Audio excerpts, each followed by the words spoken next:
All right, welcome to the Classy Career Girl podcast, Jess. I am super excited to have you here with us today. Thank you. I'm excited to be here. Thanks for having me. Yeah, I am excited for this topic because we haven't really talked about influencer marketing too much on this podcast yet. So I would love to first have you share with us kind of how you got started with marketing and social media and entrepreneurship. And I know, you have a partner. You can share with us all about her too and how you found her to grow this business together. I would love to know the story. Yeah, influencer marketing is a juicy topic, so I'm excited to chat with you about it. My background is in public relations, primarily. So I was working in public relations in Melbourne, Australia. I moved to Toronto about, I guess it's almost just under 8 years ago now, which is crazy to think about. But when I moved, I kind of just expected that I would work in PR again. Like that's what I knew. That's what I was really good at. I'd moved for like a boy, very silly. Which did not go well. But anywho, that's a different story for a different podcast.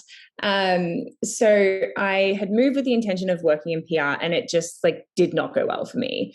I applied for many jobs, wasn't getting callbacks. I think people were a little turned off by the fact that I was maybe not staying here long term, and they just, maybe I was too much of a wild card. So I kind of switched tactics and was like, okay, I don't have to work in PR.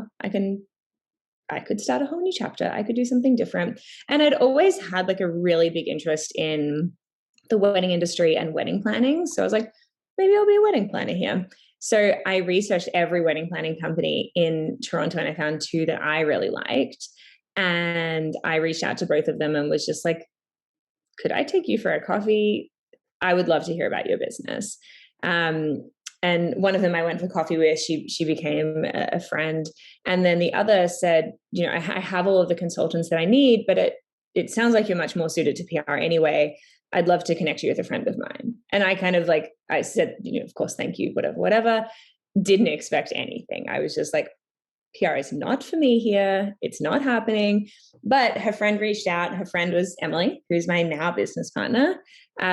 We started working together literally the day that we met. Em had also background in PR, but in more like big agency PR, like global agency PR. And after she had her two kids, didn't want to go back to that. It's like the hours, the workload, it's really intense. So she didn't want to go back to it and had started freelancing and had probably just like the tiniest bit too much on her plate to take on herself, but also you don't want to say no to any jobs when you're a freelancer, right?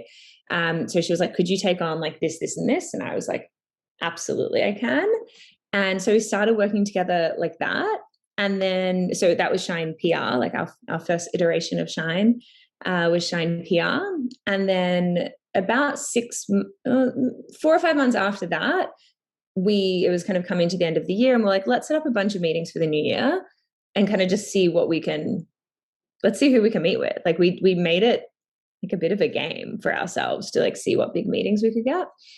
And in doing that, we're like, well, we should kind of present ourselves a little more professionally than just like two little freelance friends. So we decided to start Shine PR. And about 6 months after that, we were like, let's look very seriously at the influencer space because no one was doing it in Canada at the time. And we saw the value in social content creators. And with that, we're like, okay, let's do this. Let's kind of just like give it a big push, see what we can do. Really expecting in our like dreamiest of worlds that this would pay for one person's salary. Like that was kind of the big goal. And it like just skyrocketed. And of course, like it's taken years to get to where we are now. But it was a service offering that was really, really needed in Canada and inevitably throughout the rest of the world as well. So yeah, that's how we started Shine. Those first Shine influencers, and then we rebranded to Shine Talent Group, just with our talent branching out their service offerings as well. We're like, influencers sometimes can be like a bit of a dirty word. Some people are like, oh, you're an influencer. Like it kind of comes like with an eye roll attached. So we're like, we look at the talent we represent as entrepreneurs, as content creators, as art directors, as copywriters, as photographers, as videographers, all of these wonderful things that kind of go much past the word influencer. So now we are Shine Talent Group. I love that you mentioned that too, because that's kind of what I wanted you to kind of share. Like what is influencer marketing for those that don't know? And you kind of did right there, right? It goes way beyond just, I'm an influencer, right? Like what sets the people you work with apart from rest of the crowd? So in short form, they are people who have curated these incredible online communities, and that transcends to offline now a lot as well. But they have created these communities online. It can be a person, it can be a brand, it can be anything. But this community of people who really trust and believe and are interested in what you have to say.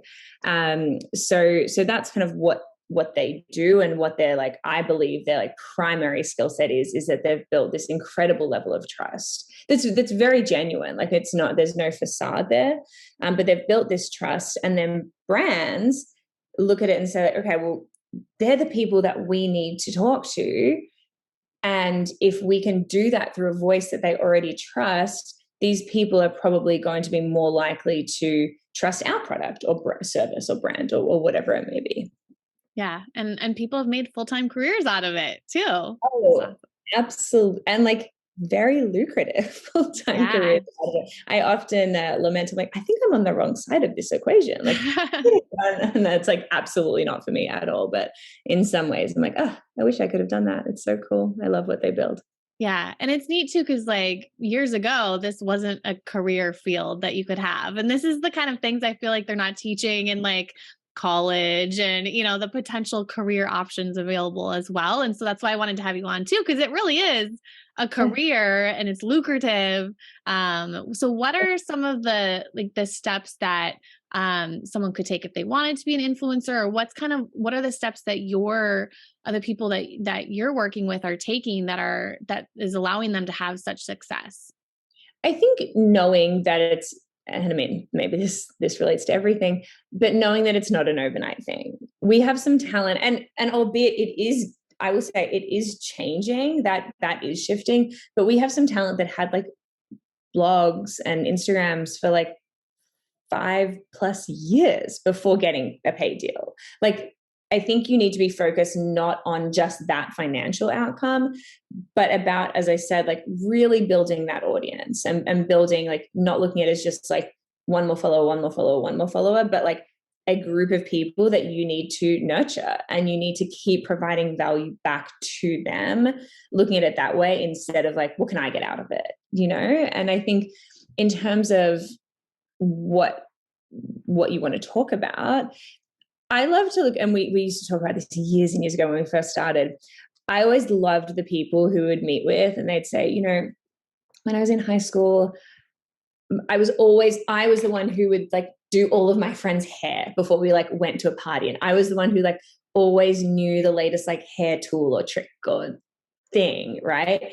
So it's those people that like, they already had influence within their own group of 5 friends, right? Like they already kind of were that influential person. And that has now transcended to this online world where there are no borders, no boundaries, and their reach can be infinite. So I always love that. It's like, well, what's important to you? Like, what do you want to talk about? What do people, what sparks people's interest when you start talking about it? And that they're probably the things that people online would be able to connect with as well. Love that. Yeah. And those are all the things I teach like as a career coach too, of like creating a career you love too. And like, what could you talk about for hours and hours and not get bored? Well, you're going to have to talk a lot about it.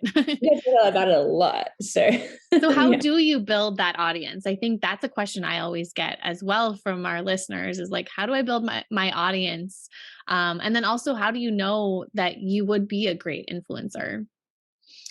I think knowing that you'd be a great influencer kind of just comes with time. And again, knowing that like the first, blog, TikTok, reel, whatever it is, your first one's not going to be the best one, and that knowing that you'll have to like keep working at it and working at it. But in terms of growth, and this is without fail the number one question we always get asked, and I like to kind of flip it back, because you will never, like, let's say if I look at my own socials, I have like 1,000 followers, and it's not something that I'm looking to grow. But if I wanted to grow that, I think it's not about like, how do I just boost those numbers? Because that's not all it's about, but it's about looking like, how can I continue to provide value to those 1,000 people, so that, you know, if I'm providing value, if I'm providing really great content, it's shareable content and people want to tell their friends about it. They want to talk about it. Like, oh my gosh, I shared this post because I'm obsessed with this story that you told, or this outfit that you shared, or this makeup tutorial, or again, whatever it is. So I think not focusing purely on the numbers. I think if there's a number you want to focus on building your engagement. So not that, okay, I have 1,000, I'll just keep using that 1,000 followers as my example, but not, I have 1,000 followers, I want to get to 2,000 followers, but I have 1,000 followers and a 10% engagement rate, and I want to get that to 20%. That is the number that I would focus on growing, because what will happen as a byproduct of that is your audience will naturally grow, but it's going to be really slow, and not always slow, but like it's going to be steady, and you're going to be attracting the people who are there for you and your content. And I think it's way more valuable to have 1,000 people who are like tuned in every time you say something, and they are there for it, they're excited for you, they're excited for the content, than to have 100,000 people who are like, I'm indifferent. You know, like those like loyal audience members are what you should be looking at. So if there's a number you want to look to grow your engagement. That, and because so many people are worried about, I want more followers. It's like, take care of the people you have, right? So I love that you said that. Yeah, I say that all the time. I'm like, I feel like it's almost like insensitive to the people you already have. Like, look after them. It's that like age-old sales slogan, I suppose. Like, it's cheaper to retain a customer than to get a new one. So I think if you look at your social followers like that, the same principles apply. Like, it's easier to keep someone there if you keep providing value than to be like leaving these people and going to like hunt for someone else. Mm-hmm. And I suppose the brands that you work with, that's what they want. They're asking for people's engagement rates, probably. That's what you're showing in their media kits and everything. Have to show it, and it has to be high. Like that's what brands are attracted to, no question. And we've spent years educating them on that as well. That like that's what we are constantly pushing to brands. Like, you want the people who have the loyal audiences. Like, that's what's going to move the needle for you. Definitely. So when it comes to scaling, and I love that you said that you made your business a game. I think that was like key too, of just like, you're making it fun. You made it a game to try and get these big meetings. So I think that was a big takeaway. I didn't want to skip over it. I know we went fast into the next topic, but when it comes to scaling your business, when it comes to scaling, for us, like Facebook ad prices have increased. So I would imagine influencer marketing is getting a lot more money now from brands and stuff. So tell us about like, how do you scale your influencer marketing business now? And what's the state of the world here? Yeah, it's the last 2 years, especially like coming through a pandemic, has been a really interesting time and a big growth time for us. Because when everyone, was forced to be indoors and really had no major outlets, where did they go? They went mainly to TikTok, but they went on socials, right? And it was one of the major outlets that we had, and you got the opportunity to see people who were like, in a similar position to you all around the world. Like, what were they doing? Like, what could you relate? It's very relatable content, right? So with that, and brands still wanting to connect with their audiences, and they're like, where are our audiences? They're sitting at home. Maybe they want to do a makeup tutorial, right? Like, maybe they wanted, like, the sale of like sweatsuits like skyrocketed, all that kind of stuff. So I think that, brands of course saw that. We did a lot of education again for brands and agencies who we work with, lots of webinars and things like that, like how to reach your audience through this pandemic. and you couldn't sponsor events anymore in the traditional sense. You couldn't do like out of home billboards, like the printouts, like all of that kind of stuff. Like it fell by the wayside, unfortunately. So the way to reach audiences was through socials, and we saw a huge growth both in our team and in the number of talent that we represented. And we're certainly not the agency to ever be like, we want to represent the most talent. It's not for us at all. Very much a quality over quantity situation for us. So we do represent around 200 talent-ish. We have our office in LA, Toronto, and we've just opened an office in London. So we're kind of like scaling up our UK talent now, which is exciting. But I think that, as I said, it was a really interesting time for us, and a time where there were lots of businesses that emerged through COVID too.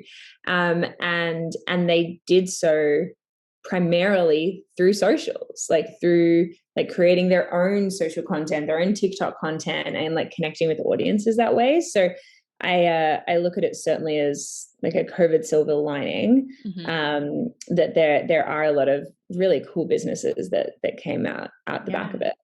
Yeah. So what are the ins and outs of working with an influencer or talent agent? Like, how would you go about, starting that relationship?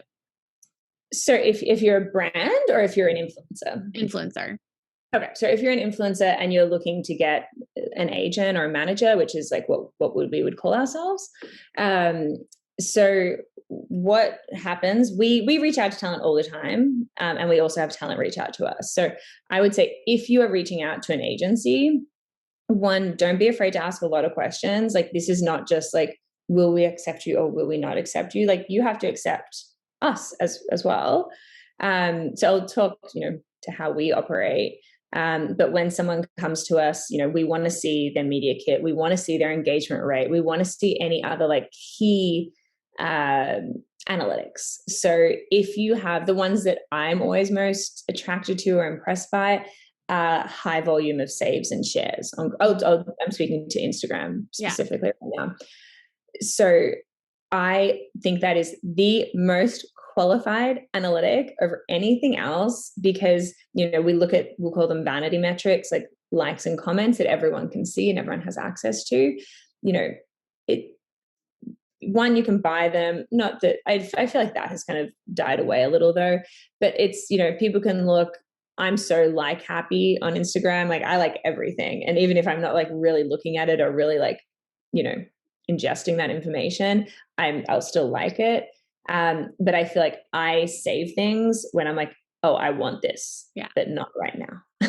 And that happens, right? It depends, especially like big ticket items. Like recently I've been saving a lot of content like to do with art. And I'm like, ooh, I think I want this, but I don't know where I want to put it. And I don't know how I want it. So I'll save it for later. Then I'll come back to this artist. So I feel like that it's much more long lead, but it's so highly qualified. So if you have any like real standout things like that, or if you're, I don't know, constantly getting DMs from your audience saying like, can you please do a hair tutorial? Like, how do you get your hair to do that? Like, if you have lots of people like wanting something from you, like include that information, like be quite candid with it. I love seeing things like that.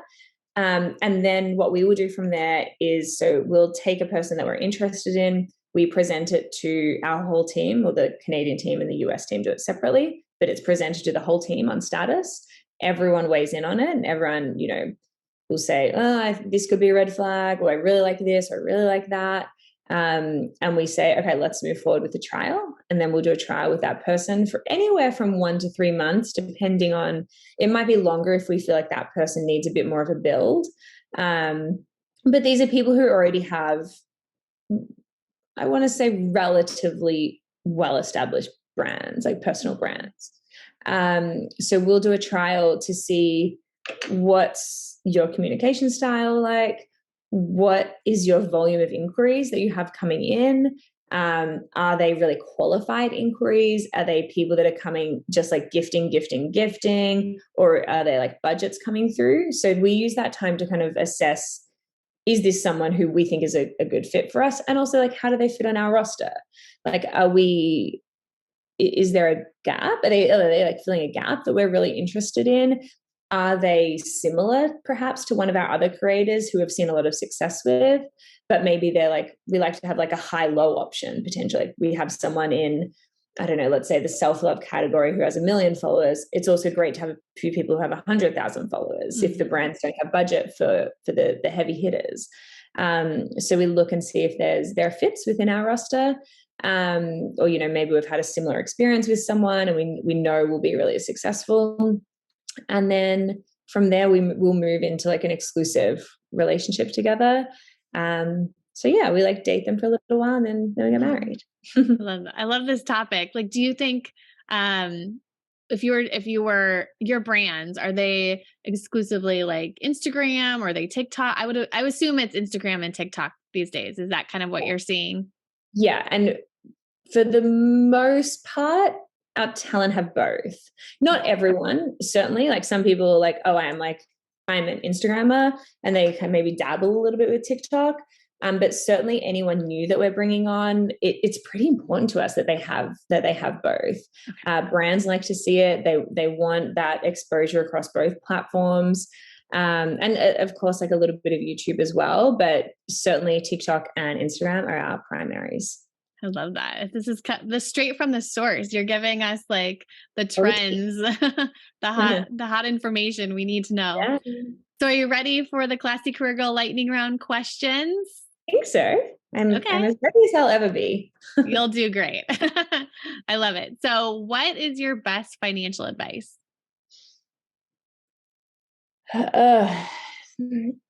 Invest in your team.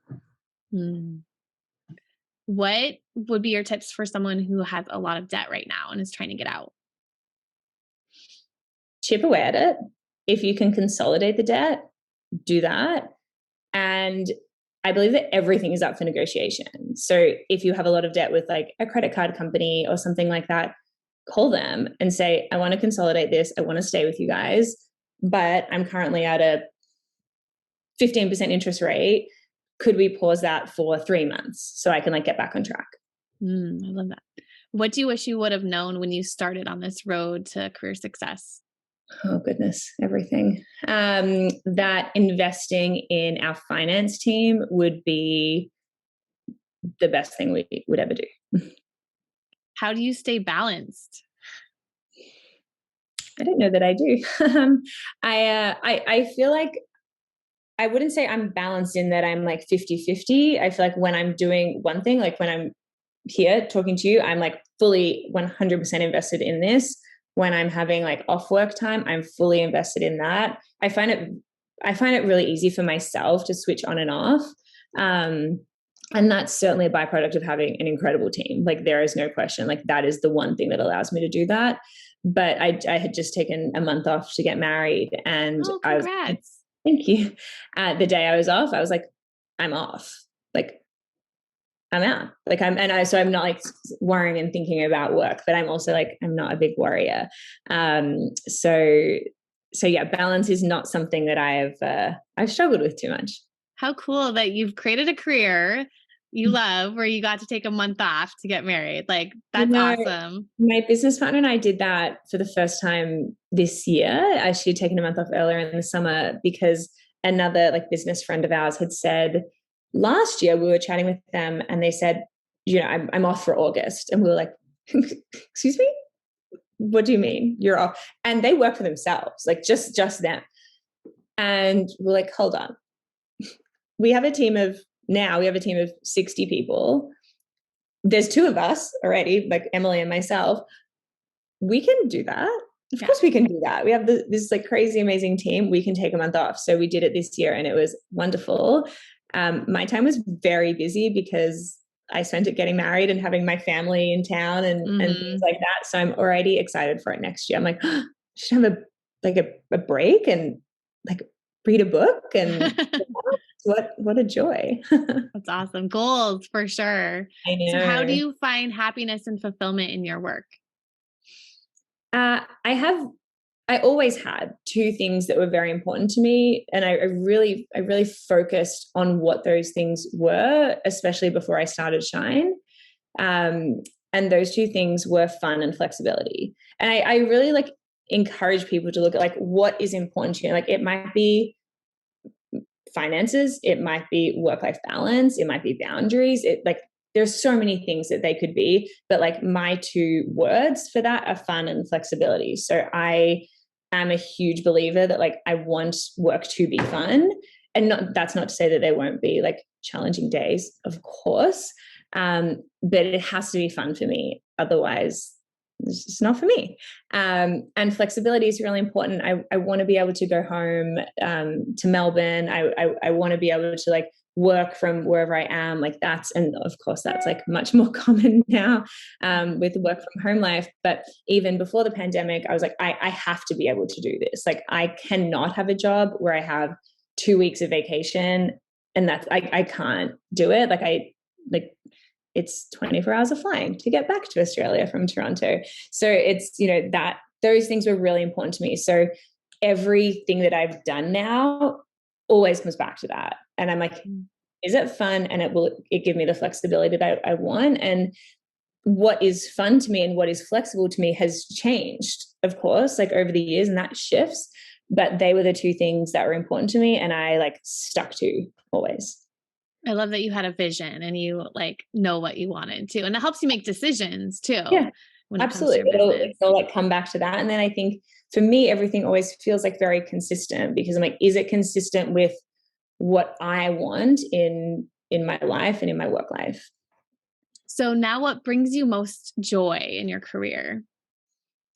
Our team's growth, not just by numbers, but like seeing their growth. I was just on our like monthly status call with our Canadian team yesterday, and because Emily and I don't spend as much time with the team like day to day anymore, especially more of our junior team members. So when we get on that monthly like big recap call with them every month, I'm like, so much smarter. Like what they do.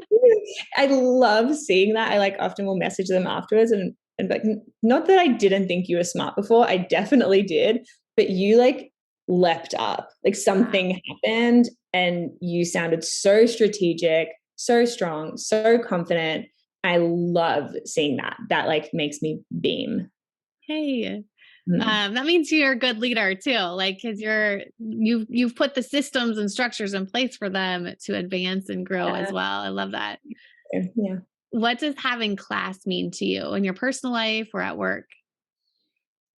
I think having a healthy level of confidence. So not tipping into like the ego category, but having some really nice confidence, being confident in like the decisions you make, being confident in, your mind and your strategy and all of those things. And always kindness. How do you describe your work style? Casual. That's a good question. How do I describe my work style?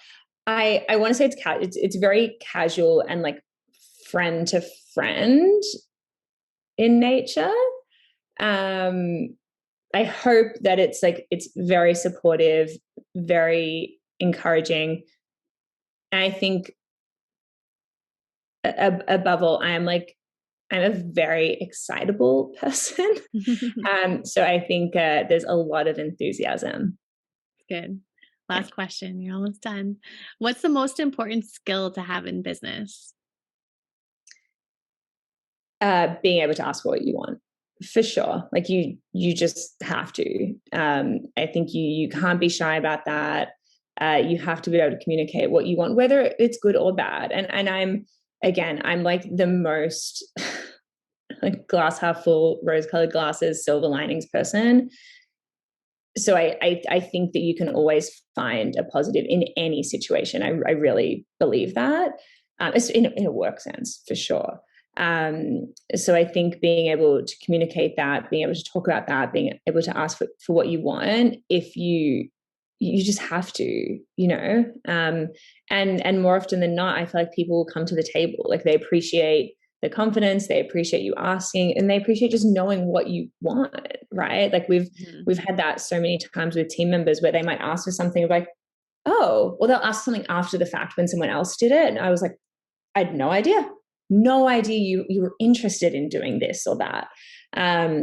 So I think that's really cool. Like one of our, as I mentioned, we're opening an office in London, and one of our Toronto-based team members had come to us and she was like, I want to move to London. I've been wanting to do it, but I didn't want to leave Shine. So I've stayed in Canada, but now this has come up. Like I want to move, and we're like, done. Like, wow, you're our London employee. Congratulations. But like, if she hadn't done that, she may have just sat there and been like, I wish I was going to London, and we would have no clue. So I think, being able to ask for what you want in work and in life is just like the biggest asset you can have. Oh, good. I love that example. Good for her. Yeah, I know. Sure. Exciting. Awesome. So where can people find out more about you, about your company, what you're up to online? Yeah. So for Shine everything's the same for Shine. So Shine Talent Group, website, shinetalentgroup.com. And you can probably find me through one of those avenues, but if not, my Instagram is at Jess Hunichen, all one word. I'm the only one. It's an easy one. Awesome. Thank you so much for sharing all this information with us today. This was so fun. And I know everyone's going to be building their audiences on Instagram and TikTok now. Excellent. And upping that engagement rate, right? We're going to follow your advice. I'm excited to see it, but thank you so much for having me. This was really fun. Thank you. Hey there, thank you so much for listening to today's episode of the Classy Career Girl podcast. If you want to dive in deeper with me, get more free training and advice to help you find a job or business you love that supports the life that you really want, I'd love to invite you to check out more of my free blog posts, more free videos, and to give you the opportunity to download my free 90-day planning workbook. The best place to get started is to go to www.classycareergirl.com/free stuff. And that will guide you to the best place to start. So I look forward to helping you and supporting you further in reaching your goals and dreams. I will see you soon.